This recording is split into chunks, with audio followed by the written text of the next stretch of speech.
இன்னைக்கு தக்காளி பழம்லாம் கொஞ்சம் பறிக்க வேண்டியது இருந்தது. செடி பார்த்தீங்கன்னா, கொஞ்சம் வாடி போக ஆரம்பிச்சிருச்சு வெயிலால.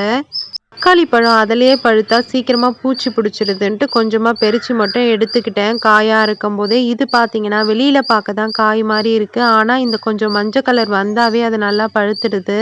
இதில போன வாட்டி கார சட்னி வச்சிருந்தேன். சட்னி ரொம்ப சூப்பரா இருந்துச்சு. இன்னைக்கும் அதுதான் செய்ய போறேன். பார்த்தீங்களா, நல்லா பழுத்து இருக்கு. வெளிய பார்க்க தான் காய் மாரி இருக்கு.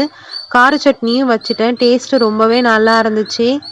இன்னைக்கு எலெக்ஷன் கமிஷன்லேருந்து வந்து ஆயாக்கு ஓட்டு வாங்குனாங்க. ஆயாவுக்கு பார்த்தீங்கன்னா 85+ ஆகுது. அதனால வீட்ல இருந்தே ஓட்டு போடுறாங்க.